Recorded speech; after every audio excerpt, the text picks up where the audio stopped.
दो यूनिट थी, दो यूनिट थी। तो कितने बन जाएंगे, दो दो चार दो छह दो आठ, तो आठ बन गए, आठ बन गए। आठ बनने के बाद हमने इसको क्या बोल दिया, हमने बोल दिया इसको ऑक्टामरी।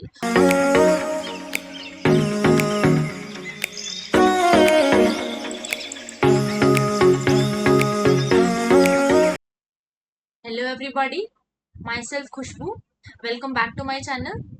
सो आज मैं आपके लिए एक मोलिकुलर बेसिस ऑफ इनहेरिटेंस जो कि क्लास 12th का चैप्टर है, उस पे वीडियो लेके आई हूँ। ठीक है, बट मैंने देखो, मैं पूरी वीडियो नहीं लेके आई इस बार, क्योंकि जो मैंने पिछली बार जेनेटिक्स की वीडियो डाली थी अपने चैनल पे, तो बच्चों ने मुझे फीडबैक दिया था कि मैम आप पूरी पूरी वीडियोस एकदम से मत डालो, ठीक है, आप पार्ट्स में वीडियोस डालो ताकि हमें रिवाइज करने में आसानी हो, है ना। तो मैं आपकी बेसिकली रिक्वेस्ट के ऊपर ये लेके आई हूँ कि मैं अब पार्ट्स में वीडियो डाला करूंगी रिवीजन सीरीज, ताकि आप उसको अच्छे से रिवाइज कर पाओ, ठीक है। और ये वीडियो डेडिकेटेडली नीट्स के स्टूडेंट्स के लिए है। अगर 12th का बच्चा जो भी इसकी तैयारी कर रहा है, जो बोर्ड्स की तैयारी कर रहा है, उसके लिए ये हेल्पफुल ना भी हो, ठीक है, बट जो नीट की तैयारी कर रहा है उसके लिए ज़रूर हेल्पफुल होगी ये वीडियो।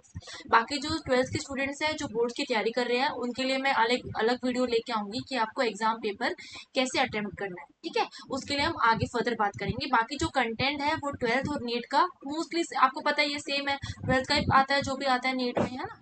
तो आपको सिर्फ और सिर्फ अभी जो ये वीडियो है वो डेडिकेटेडली कॉम्पिटेटिव एग्जाम्स के लिए है, क्योंकि उसमें माइनर माइनर चीज़ें पूछी जाती हैं और मैंने उसको डिटेल में कराया है, ठीक है। तो अब हम स्टार्ट करते हैं मोलिकुलर बेसिस ऑफ इनहेरिटेंस, जिसका पार्ट 1 है ये। इसके अंदर हम सिर्फ और सिर्फ हम रेप्लिकेशन से पहले वाला, जो रेप्लिकेशन से पहले का पार्ट है ना हमारा एनसीईआरटी के अंदर, है ना, कि छोटे छोटे कुछ बेसिक टर्म्स हैं जो कि हमें याद नहीं रहती है ना, और जिसमें हम बहुत ज़्यादा कंफ्यूज रहते हैं, उन टर्म्स के बारे में आज हम बात करेंगे, ठीक है।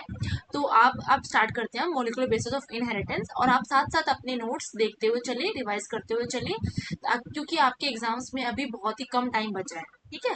अपने जो तैयारी है उसको अच्छी तरीके से रखो, जो जो पढ़ रहे हो, मैं हमेशा ही बात बोलती हूँ, जो आप पढ़ रहे हो उसको रोज पढ़ो, ताकि आपका बैकलॉग ना हो और आपको बाद में दिक्कत ना हो, है ना। आप हमेशा, और सुनो, बायो को पढ़ते पढ़ते ये मत भूल जाना कि आपके पास दो सब्जेक्ट और हैं, जो कि है केमिस्ट्री फिजिक्स, है ना। उनको भी प्रॉपर उतना टाइम दो जितना आप बायो को टाइम देते हो। तो इसलिए सिर्फ और केमिस्ट्री केमिस्ट्री फिजिक्स करना शुरू कर दो, ठीक है। साथ साथ करो, और जो भी आप पढ़ रहे हो उसको साथ साथ पढ़ोगे तो आपके लिए बहुत बेनिफिशियल होगा, है ना। अब अपनी वीडियो स्टार्ट करते हैं, जो कि मोलिकुलर बेसिस ऑफ इनहेरिटेंस। अच्छा, इनहेरिटेंस की बात करते हैं हम।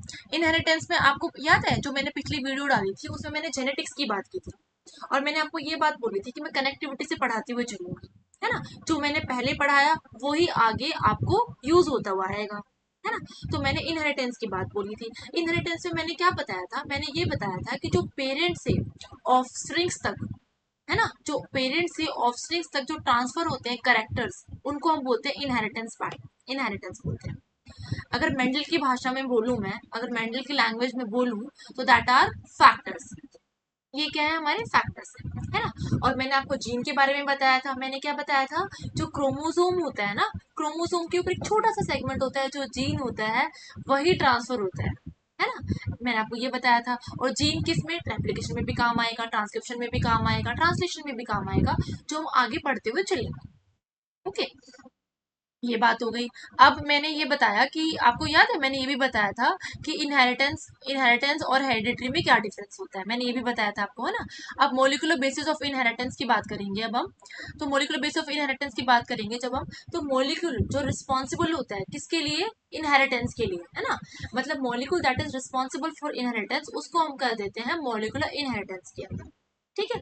तो मोलिकुलर कौन सा रिस्पॉन्सिबल है, molecular genetic material. Genetic material क्या है हमारा, न्यूक्लिक एसिड। न्यूक्लिक एसिड क्या हो सकता है, आपको पता है, डीएनए भी हो सकता है और आरएनए भी हो सकता है ना। जो मोस्टली न्यूक्लिक एसिड होता है वो डीएनए होता है हमारे अंदर जो मिलता है ना। और जो बहुत रेयर होता है वो आरएनए होता है ना। जैसे कि टोबैको मोजैक वायरस के अंदर ये मिल जाएगा आरएनए, ठीक है। तो ये बात करते हैं हम, क्या बात करी मैंने अभी तक, मैंने अभी तक ये बताया कि जो मॉलिक्यूलर बेसिस, मतलब जो मॉलिक्यूलर रिस्पॉन्सिबल है किसके लिए, इनहेरिटेंस पैटर्न के लिए, है ना।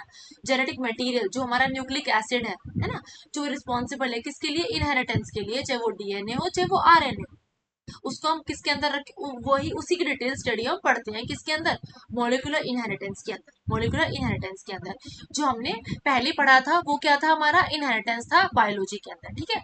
जिसमें हमने किस किस की बात की थी, जिसमें हमने बात की थी जीन्स की, फैक्टर्स की, है ना, करेक्टर्स की, उनकी बात की थी। अब मैंने आपको पहले भी बताया था हेरिडेटरी और इनहेरिटेंस में क्या डिफरेंस होता है, आपको याद है, मैंने लास्ट वीडियो में भी बताया था, ठीक है। तो आप जो जो मैं पढ़ा रही हूँ उसको पढ़ते हुए चलोगे तो आपको मेरी आगे आगे की सारी वीडियो समझ में आती रहेंगी, है ना। तो आप हेरिडिटरी और इनहेरिटेंस का मैंने क्या बताया था, इनहेरिटेंस और हेरिडिटरी मैंने मैंने एक मेजर डिफरेंस बताया था। मैंने ये बताया था कि जो पेरेंट्स से ऑफस्प्रिंग्स तक ट्रांसमिशन होता है किसका, जेनेटिक मटेरियल का, मतलब स्पेसिफिकली डीएनए का, है ना। तो उसको हमने किसका नाम दे दिया, वो क्या बोला था हमने, वो हेरिडिटरी है। जेनेटिक मटेरियल का सिर्फ और सिर्फ ट्रांसफर होना, मतलब पेरेंट्स से ऑफस्प्रिंग्स तक जेनेटिक मटेरियल का ट्रांसफर होना, वो मैंने बताया था हेरिडिटरी होता है, और ये हमारा बायोलॉजिकल प्रोसेस होता है। अब इनहेरिटेंस की बात करते हैं, तो इनहेरिटेंस के बारे में क्या बताया था कि जो पेरेंट्स से ऑफस्प्रिंग तक जो कैरेक्टर्स होते हैं ना, जो कैरेक्टर्स, ना ही सिर्फ जेनेटिक मटेरियल, अलग जेनेटिक मटेरियल ही नहीं, सारे कैरेक्टर्स, कल्चर्स, है ना। मैंने आपको याद है, आपको एग्जांपल दिया था कि हम कहते हैं कि मम्मी, ये मम्मी की तरह गई है, ये पापा की तरह गए हैं, इसकी नोज जो है पापा की तरह है ना, इसके बाल मम्मी पे गए हैं। तो वो सारी चीजें क्या थी, हमारे इनहेरिटेंस के अंदर आ रहा था, ठीक है। अब हमें ये क्लियर होता हुआ चला कि हमने जो पीछे का पढ़ा हुआ है वही कनेक्टिविटी आगे बनती जा रही है, ठीक है। तो आपका सिलेबस भी ऐसे डिजाइन होता है, अगर आपको पता भी हो तो, है ना। तो अब हम ये वाला करेंगे। नेक्स्ट हमने क्या देखा कि हम बात तो कर रहे हैं कि डीएनए, न्यूक्लिक एसिड वगैरह ये होता क्या है। अब हम बात करेंगे कि डीएनए क्या है। डीएनए क्या है हमारा, डीएनए हमारा एक deoxyribonucleic acid है, ठीक है। Deoxyribonucleic acid है। न्यूक्लिक एसिड, न्यूक्लिक एसिड क्या है, एक हमारा पॉलीन्यूक्लियोटाइड है। अब आपको पता है पॉली, पॉली का मतलब होता है बहुत सारे, न्यूक्लियोटाइड न्यूक्लियोटाइड से बना हुआ होता है। अब आपको पता है मैं न्यूक्लियोटाइड न्यूक्लियोटाइड कर रही हूँ, न्यूक्लियोटाइड होता क्या है, न्यूक्लियोटाइड वो न्यूक्लियोटाइड क्या होता है जिसके अंदर पेंटोज शुगर होगा, नाइट्रोजनस बेस होगा और फॉस्फेट होगा। क्या बताया मैंने कि पेंटोज शुगर होगा और नाइट्रोजनस बेस होगा और फॉस्फेट होगा। अब एक टर्म आती है उसको हम बोलते हैं न्यूक्लियोसाइड, है ना। एक टर्म क्या आएगी, इसको बोलेंगे न्यूक्लियोसाइड। तो न्यूक्लियोसाइड क्या है, देखो ऐसे याद कर सकते हैं इसको, क्योंकि बहुत कंफ्यूजन हो जाता है कि किसके अंदर फॉस्फेट है और किसके अंदर फॉस्फेट नहीं है ना। तो हम क्या याद करके चलेंगे, न्यूक्लियोसाइड मतलब साइड कर देंगे किसको, फॉस्फेट को, है ना। फॉस्फेट को साइड करते ही क्या आ जाएगा, न्यूक्लियोसाइड आ जाएगा। मतलब न्यूक्लियोटाइड में से अगर मैं फॉस्फेट को माइनस कर देती हूँ, इसका मतलब कि अगर मैं पेंटोज शुगर और नाइट्रोजनस बेस सिर्फ और सिर्फ उनकी बात करती हूँ और फॉस्फेट को हटा देती हूँ, मतलब फॉस्फेट को साइड कर देती हूँ, तो मेरा क्या आ जाता है, न्यूक्लियोसाइड आ जाता है। आया समझ में, ठीक है। अब हम नेक्स्ट में चलते हैं। नेक्स्ट में क्या है हमारा, अब आपको बताया मैंने तीन चीज पढ़ी है हमने, पेंटोज शुगर, नाइट्रोजनस बेस और फॉस्फेट पढ़ा हमने। अब नाइट्रोजनस बेस को, नाइट्रोजनस बेस दो टाइप के होते हैं, एक होता है हमारा प्यूरिन और एक होता है हमारा पिरामिडीन। ओके, तो प्यूरिन और पिरामिडीन की बात करते हैं। आप देखो याद कैसे करोगे, ये नहीं पता होता ना, कभी कभी हम कंफ्यूजन हो जाते हैं हमें कि भाई हम कैसे याद करें, है ना। मतलब ए जी किस में आएगा, सी यू टी कट किस में आएगा, है ना। तो ये सब चीजें याद करने वाली होती है। तो आपको याद रखना है कि देखो कैसे याद रखोगी, पी यू, पी यू पू, जी ए जा। तो मतलब पूजा से कैसे याद रखोगे आप, पूजा से मतलब प्यू आएगा, तो मतलब प्यूरिन में जी और ए आएगा, ग्वानिन और एडेनिन आएगा। तो कैसे याद करेंगे हम, पूजा से याद कर लेंगे। पू मतलब प्यूरिन का पू और जी ए का ग्वानिन एडेनिन आ जाएगा।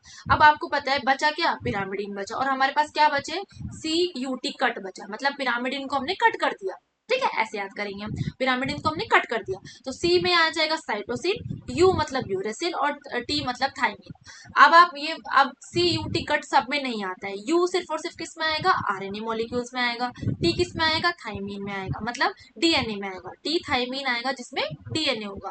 तो अगर हम यू और टी की बात करेंगे तो यू सिर्फ और सिर्फ आरएनए में आएगा और जो टी होगा वो डीएनए में आएगा, ठीक है। अगर अब मैंने बताया ना आरएनए और डीएनए ये पता होना चाहिए। तो क्या बताया मैंने, नाइट्रोजनस बेस की अगर हम बात करेंगे तो प्यूरिन और पिरामिडिन की बात करेंगे।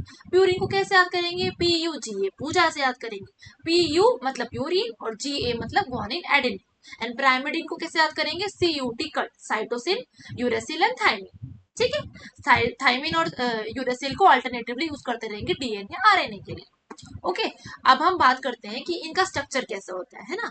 अगर देखो प्यूरिन, प्यूरिन में दो रिंग होती है, ठीक है, 2 रिंग से याद कर लेंगे। अब पिरामिड में सिर्फ एक रिंग होती है।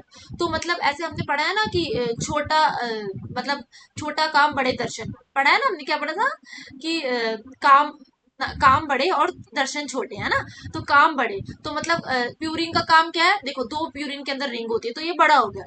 इसका नाम कितना छोटा है, प्यूरिन, है ना, इसका नाम छोटा है। तो याद रख लेना, जब 2 रिंग आएगी तो प्यूरिन आएगा स्ट्रक्चर। अब पिरामिडिन के अंदर सिर्फ और सिर्फ 1 रिंग आएगी।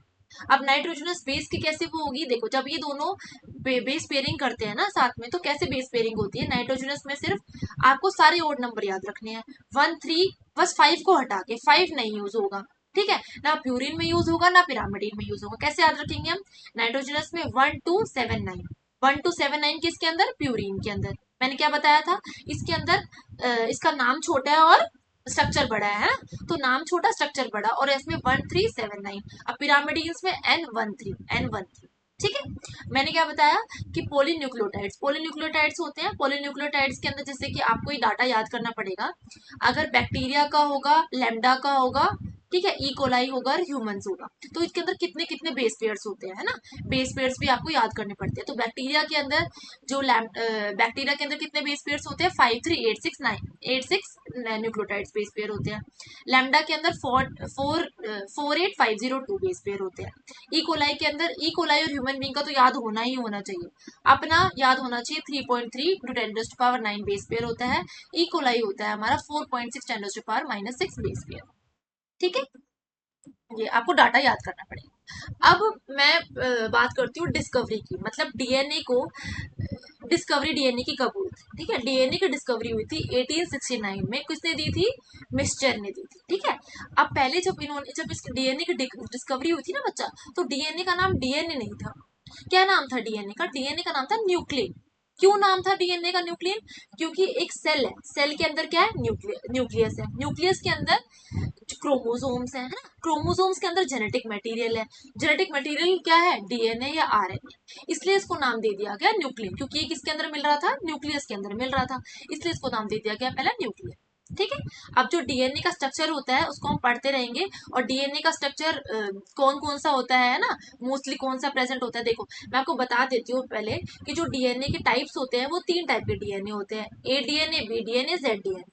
बट मोस्टली स्टडीड और मोस्टली जो हमारी सेल्स होती है उनके अंदर मोस्टली डीएनए जो कौन सा होता है, वो हमारा बी डीएनए होता है, ठीक है। और हमारा राइट हैंडेड कॉइल होता है, ठीक है, 2 एंटी पैरेलल बीटा शीट्स होती हैं इनके अंदर।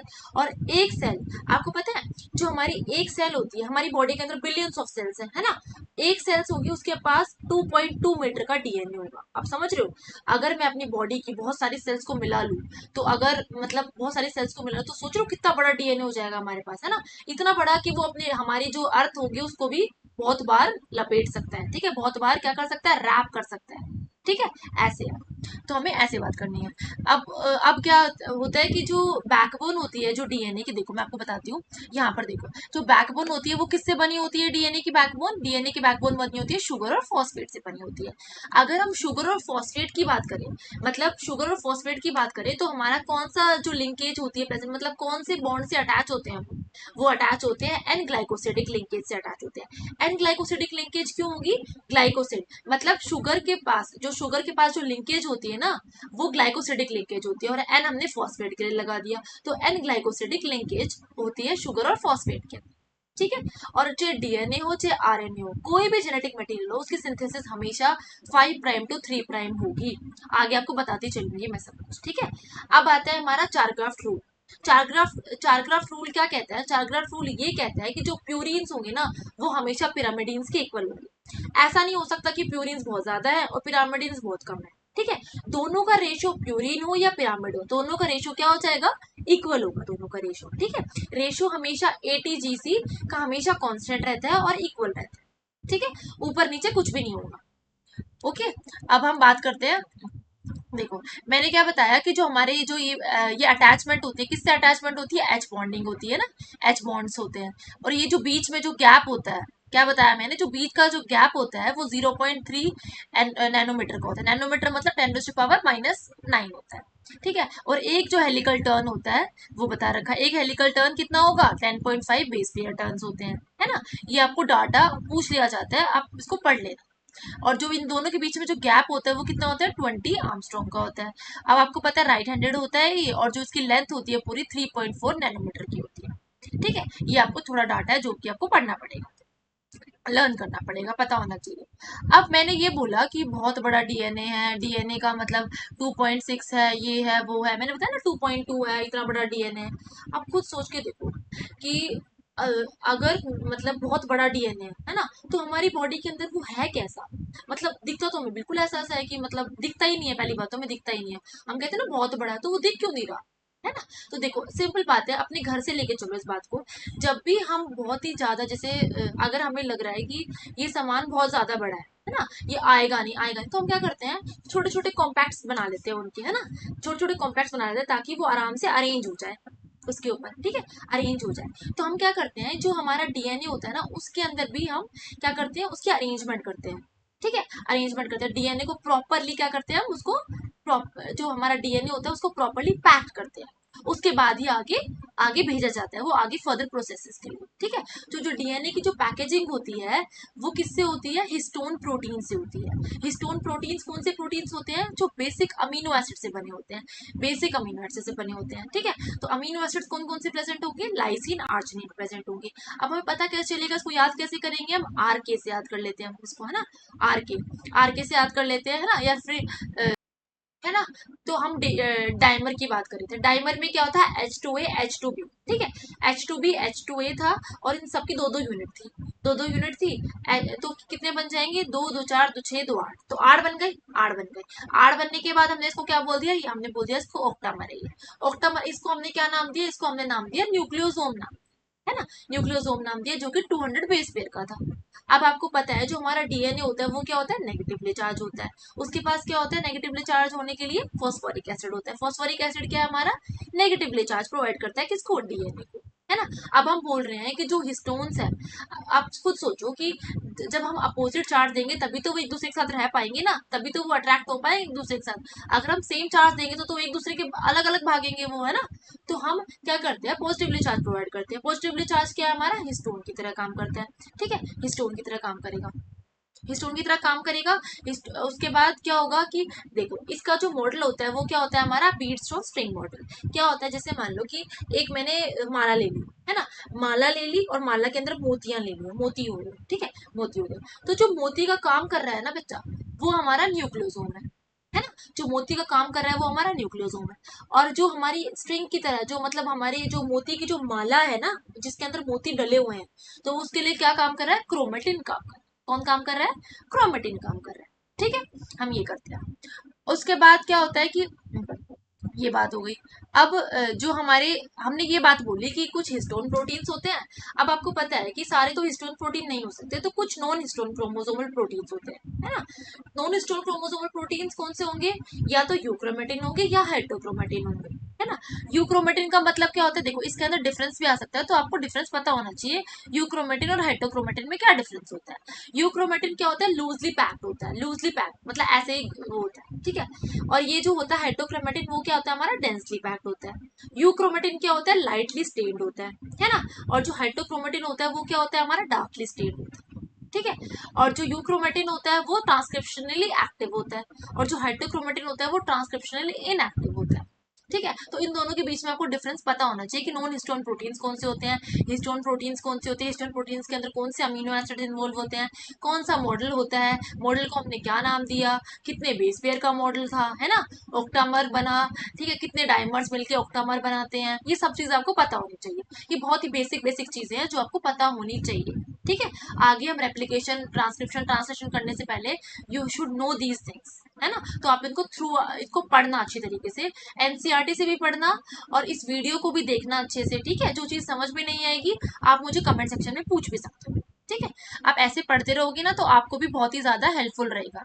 जो मैं वीडियोस डालती रहूंगी आपको लगेगा नहीं कि हम क्या कर रहे हैं। ठीक है, अब हम इतना ही रखते हैं सेशन को। मिलेंगे आपसे नेक्स्ट वीडियो के अंदर, ठीक है, नेक्स्ट पार्ट के अंदर, जिसमें मैं आपको और भी रिवाइज करा रही हूँ। तो जब भी देखो आपको ये वीडियो कैसे बेनिफिशियल होगी, आपको ये वीडियो तब बेनिफिशियल होगी जब आप खुद पढ़ के आ रहे हो, है ना। जब आप खुद पढ़ोगे तो आपको चीजें ज्यादा समझ में आएंगी, ज्यादा आपके दिमाग में भी जाएगा जाएगा, है ना। तो पहले आप उस चीजों को खुद पढ़ो, उसके बाद ये वीडियोस देखो, उसके बाद दोबारा पढ़ो, ताकि आपकी जो मेमोरी में परमानेंटली स्टोर हो जाए ये चीजें, है ना। बार बार आपको ये